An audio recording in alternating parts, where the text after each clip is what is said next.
What's up everybody, I'm Rassi and welcome to another Pokemon Go video. In this video we'll be going over the upcoming dragon types from Galar region in Pokemon Go, such as Flapple, Appletun, Dracovish, Dracozolt, Duraludon, Dragapult and Eternatus, and see how good they are in Pokemon Go or how bad.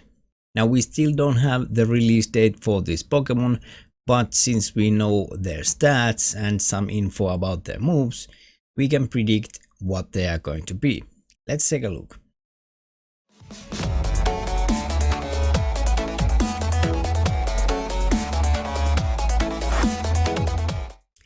So this site I'm currently on is Pokemon Go Hub, and it basically has everything Pokemon Go related, so if you're looking for guides or anything else, check them out. They made this article about Dragons of Galar meta-analysis about 2 months ago, so we'll just dive in and see what they have discovered. And here we have Flapple. So Flapple will have max CP at level 40, 2466, so just under the Ultra League mark. At level 50 it's going to have 2788 CP, so from that alone we can already predict that it's not going to be good in raids and obviously not good in Master League also. It's weak to Ice, Dragon, Fairy and Flying, and strong against Dragon Ground, Rock and Water. Its fast moves are going to be Bullet Seed and Dragon Breath, both very good moves, and charge moves are going to be Outrage, Dragon Pulse, Seed Pump and Fly. So that moveset looks pretty good. So yeah, as they state here, Flapple is not going to be good in raids. However, in PvP it's actually decent, so in Great League and Ultra League PvP Flapple is actually a viable option, but other than that it's not going to be effective. And pretty much same goes with Appletun. Its max CP at level 40 is going to be just under the Ultra League mark, 2452, and max CP at level 50 is going to be 2772, which again tells us that A, it's going to suck at Master League, and B, it's going to suck at raiding. It has the same weaknesses and strengths as Flapple. Its fast moves are Bullet Seed and Astonish, and charge moves are Outrage, Dragon Pulse, Seed Pump and Energy Ball. Appletun actually is bulkier than Azumarill, so Appletun might be a very good choice in Great League and Ultra League. But yeah, for raiding, don't use Appletun. For Great League and Ultra League, Appletun might be a good choice. And here are the pros of Flapple and Appletun. They are good grass and dragon type additions to the Great League and Ultra League meta. True. Excellent moves that fit in all purposes. Triple resists electric, grass and water, along with a resistance to ground to give it a good defensive showing. Both grass and dragon are good types in Great League and Ultra League, I agree. Appletun has notable bulk and can be a nice draw in PvP, so Flapple and Appletun especially are good in Great League and Ultra League. For their cons, they list that Flapple and Appletun are both healthy snack to Togekis, which is true because Togekis is a fairy type and it has charm, which both of these are weak against, and they are also 2x weak to the ice type because dragon is weak to ice type and grass is weak to ice type, so ice type is going to destroy you. And they both require 400 candies to evolve, so that's going to be a lot. Let's move forward. The next one we have is Dracozolt. Dracozolt is electric and dragon type, and its max CP at level 40 is going to be 2621, and max CP at level 50 is going to be 2964. And again, they fall short, so wouldn't recommend using them in Master League, and for raiding we have better options. But yeah, Dracozolt is weak to Ice, Dragon, Fairy and Ground type and strong against Dragon, Flying and Water type. For the fast moves it has Dragon Tail and Thunder Shock, and charge moves Discharge, Dragon Pulse and Ancient Power. And as they state here, they just don't chap it up to compete with other Electric and Dragon types by any means.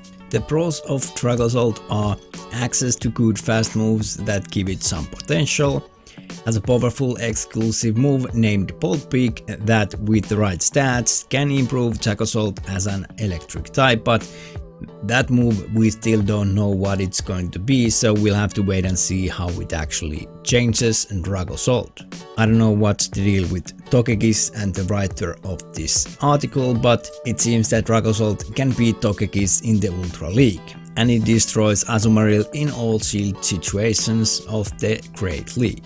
The cons of Dracozolt are that it has really underwhelming charge moves and it's not reliable enough in crunch situations. So yeah, Dracozolt might be decent in some scenarios in Great League and Ultra League, but there just seems to be better options for that, so yeah, it's not going to be that good. The next one we have is going to be Dracovish. Dracovish is Water Dragon type and its max CP at level 40 is going to be 2500, just at the mark for Ultra League. Its max CP at level 50 is going to be 2826, and again it's not good for Master League, and for raiding we have better options. It's weak to Dragon and Fairy type and strong against Dragon, Fire, Ground and Rock types. Its fast moves are Dragon Breath and Water Gun, and charge moves are Brine, Dragon Pulse and Ancient Power.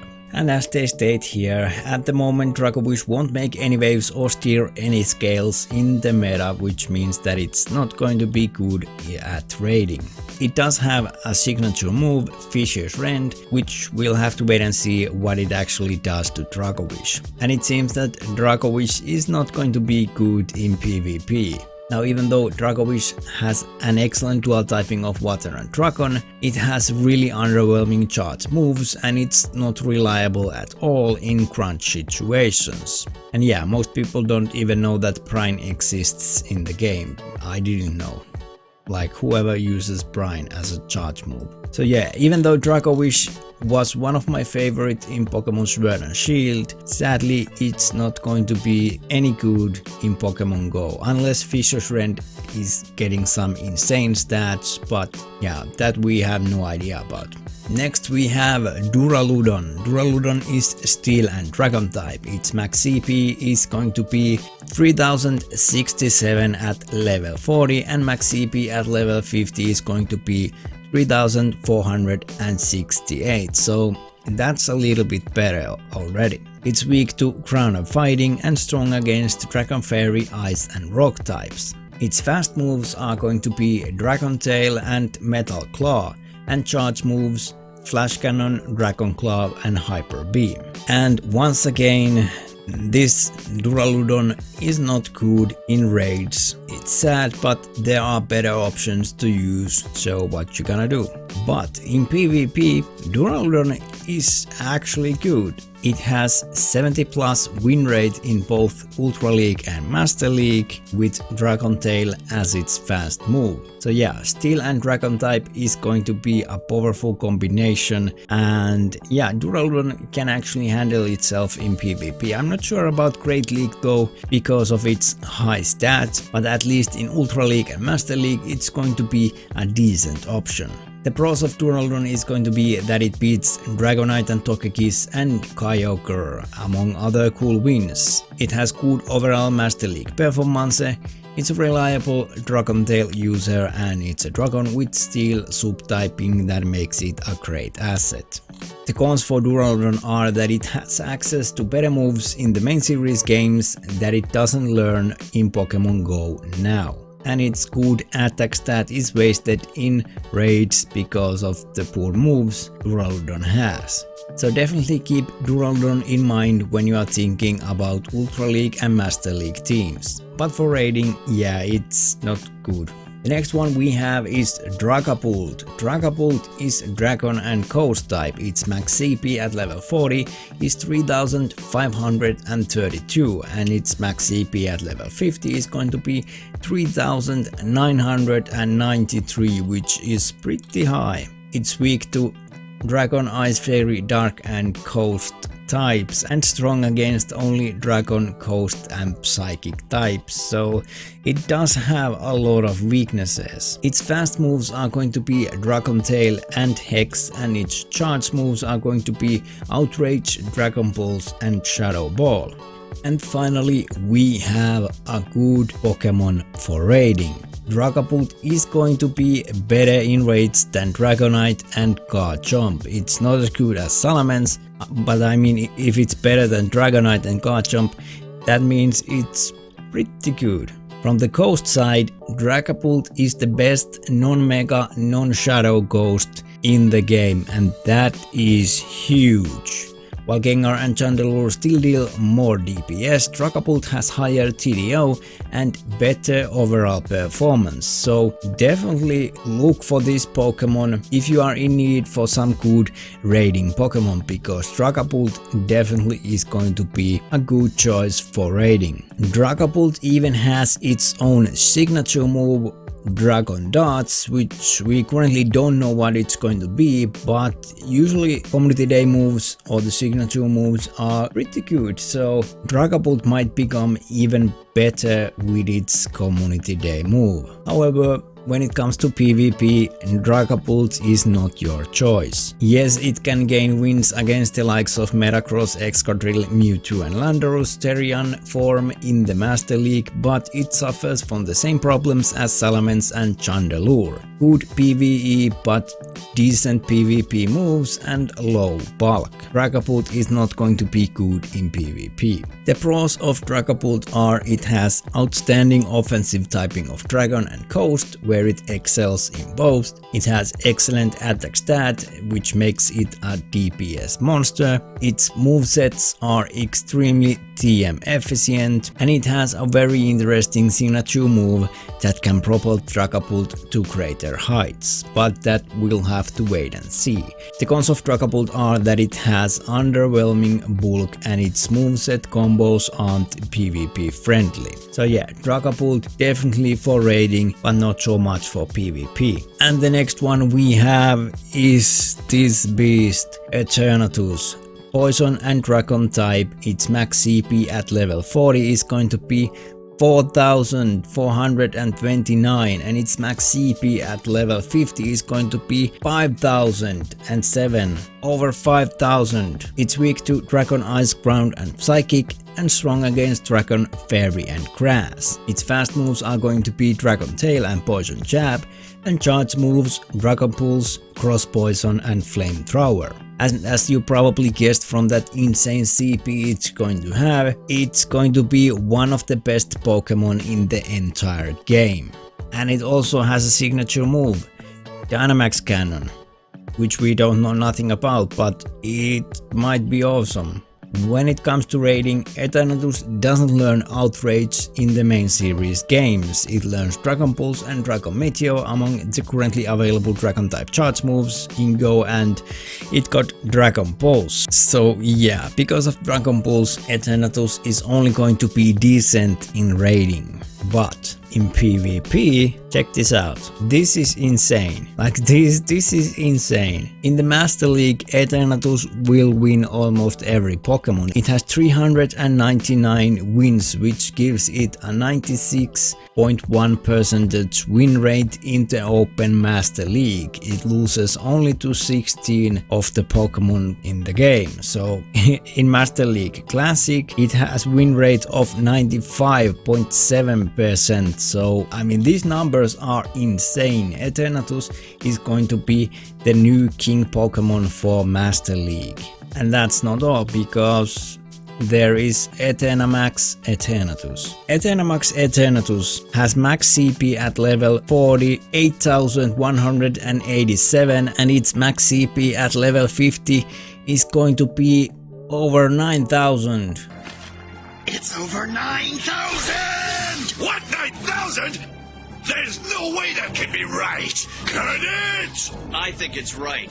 9,255, that is absolutely insane. I'm pretty sure Eternamax Eternatus will not be available to catch, because these are just insane numbers. And when I say insane, look at this. In Master League, when you have 0 shields and your opponent has 2 shields and you have Eternamax Eternatus, you're going to win every single match, even when you don't have any shields. So it's basically going to beat every single Pokemon in this game.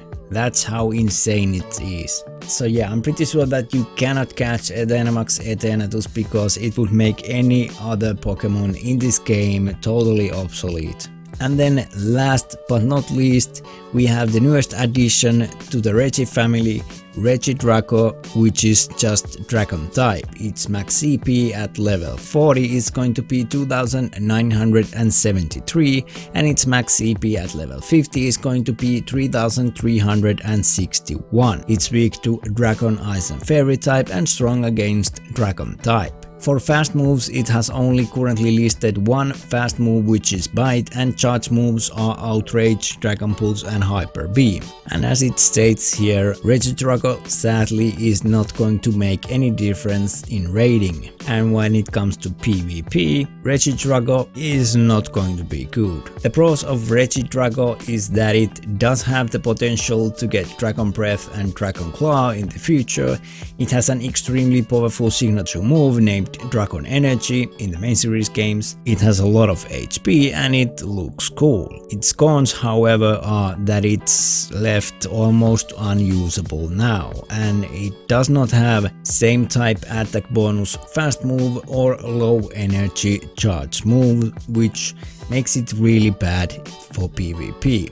But hey, that was the upcoming Dragon types from Galarian region and how they are going to perform in Pokemon Go. If you find this video interesting, feel free to drop a like and subscribe if you already have not. You can also support me via my somewhat inactive Patreon or by purchasing a YouTube channel membership. It helps me out a lot. Also, let me know in the comments which one of these Dragon types is the one that you are excited the most. As always, thank you for watching, have a great rest of your day, and I'll see you in the next video.